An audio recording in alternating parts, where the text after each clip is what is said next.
Yeah, Monday. Welcome into SportsLine. I'm Eric Casilius. All right.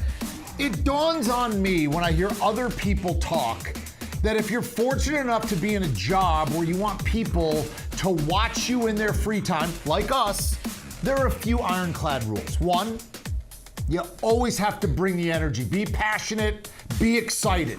Two, be grateful that you have this opportunity. And three, be prepared. That's right. For instance, yesterday, I went to the Mets game. Woo, let me tell you, zero intensity. I really think they would have let me play third base if I asked nicely. That's the kind of intensity there was there. And that's why they have a lousy product. As for me, today was a good day to get refocused, to let you know that I will bring it every day with everything that I have.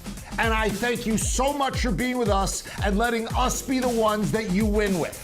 And you know I'll be prepared and be the best. Well, you already knew that. I didn't have to say that. So, with that in mind, I got everything on deck, and let's roll. We'll start up in Minnesota. Justin Jefferson, here we go. Signs the big deal. Oh, yeah. 110 million guaranteed. Look at that. That's right. He should be saying, give me the noise. Crowd, gritty, everything. 110 million. It's only a 4-year deal. In 4 years, he's going to be up again. This will not be the last big deal he signs, you would think. So, what does this mean for the Vikings and for him in terms of his props? Right? 1,300.5 yards. Remember, 17 games, not 16. He's the highest paid non-quarterback. Well, that means he's got basically the most money of anybody to win the Offensive Player of the Year. He's 10-1. The win total for the Vikes, 7.5. To make the playoffs, not good. All right, it's minus 375 and plus 285. So they're basically telling you, and I'm rounding for you, that, they're like 25% to make the playoffs. That's it.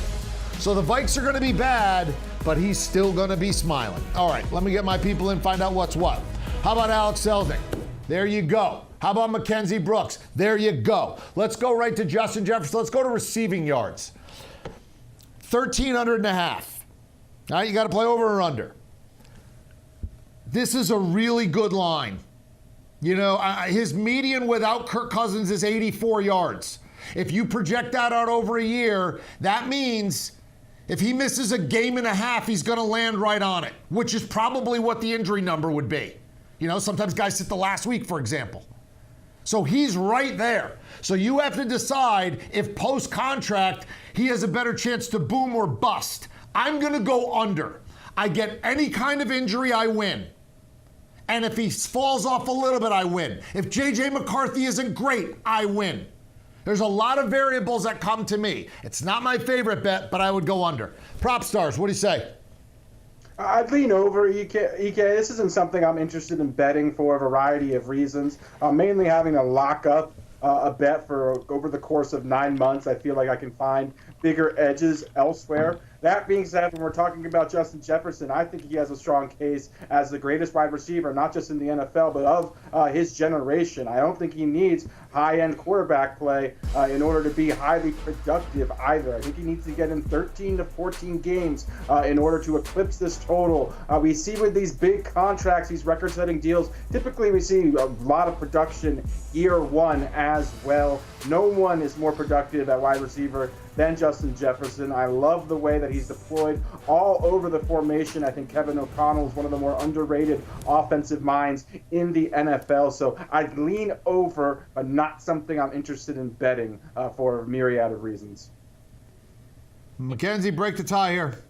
Yeah, I think I'll make a better case for the over than the under here, too. The model hasn't projected for 1,570, which obviously is a lot, and that's playing all of the games. But I do think there's, 2.5 games worth of wiggle room in the spot. When you look at it from a fantasy perspective, we have him as wide receiver 4. The fantasy football guys have him as wide receiver 3. And if you look at the top 7 wide receivers from last year in fantasy, they all went over this number. So the production should be there. I think there's some concern with Jordan Addison and how well he started to come into his own at the end of the year. But in my head, all that is taking, the double and triple off of Justin Jefferson, giving him more space, since Jordan Addison is certainly nobody to ignore on this team. The win total here implies that they'll be playing from behind a lot. If you're expected to win less than half your games here, I think that means that you should be playing from behind. They're going to be passing the ball in deep. Again, like you said, if you get an injury, you win here. If I were to make a case, though, I think it's better to go over in this spot with Sam Darnold.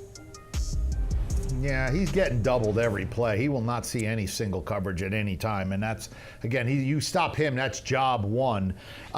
We'll see what happens with the win total. We're at 7.5, right? I mean, and that's juiced.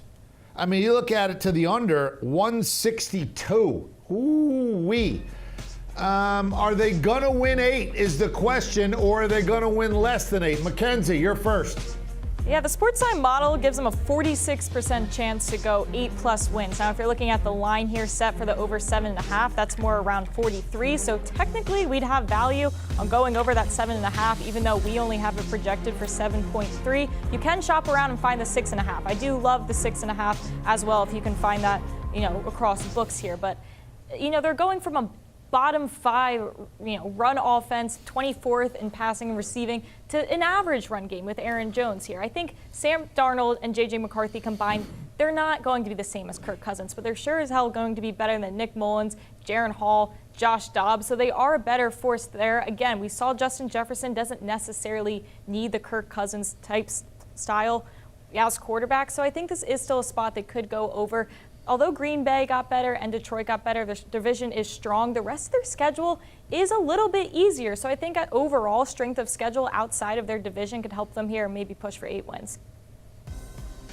Proppy, that's a vote for the over, and she points out effectively the plus money is one of the reasons why she took that over, because this is not a -110 each side bet. You got to lay a nice juiced price if you want to go under. Where are you?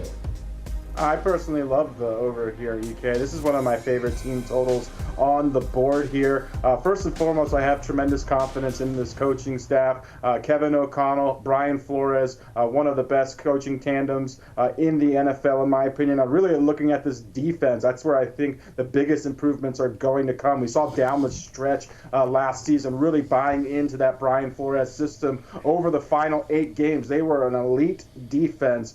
Then I love the acquisitions made in the off season. Talking about Jonathan Grenard, 10+ sacks from the Houston Texans. Andrew Van Ginkel, he is a Swiss Army knife, being able to play multiple positions. Blake Cashman, very good linebacker. Shaquille Griffin, good corner. Dallas Turner, they traded up for, arguably the most athletic edge prospect in this draft class. So I think this defense is going to be vastly improved. I also love the acquisition, as Mackenzie mentioned, Aaron Jones. That's a huge upgrade over Alexander Madison.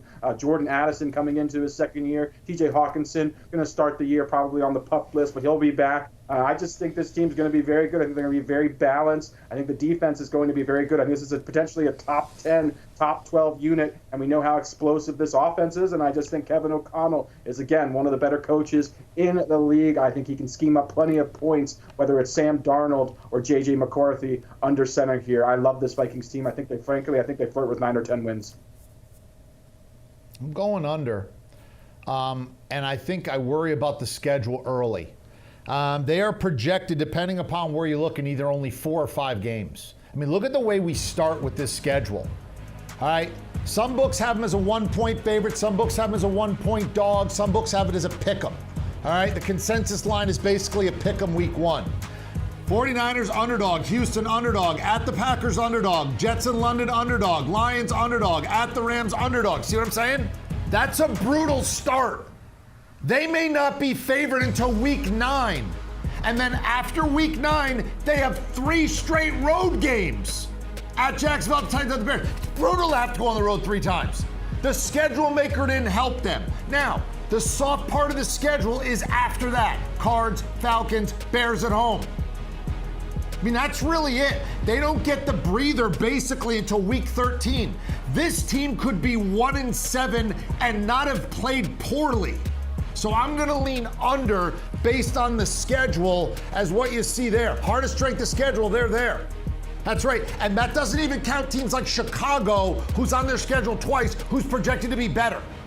Or the Jets, who's on their schedule, who is projected to be better. That schedule's harder than that number. That schedule's one of the hardest in the league. I'll go under based on schedule, although I think I do love the coach, and the defense is better. So this is not going to end up on my sheet, but I would go under because of the schedule only at this point in time. Good start by everybody. Although I'm on the island on my own, you know what I mean? Whatever. I mean, and people don't like me. I do my Vikings Cup today, though, and it is my kids' favorite team, so I may get the dirty look when I'm off the air. But there you go. Promo code EKWINS. 60% off a quarterly plan. Get you there. Scan it now. Go to sportsline.com/join. Sportsline.com/join. Promo code EKWINS. 60% off a quarterly plan.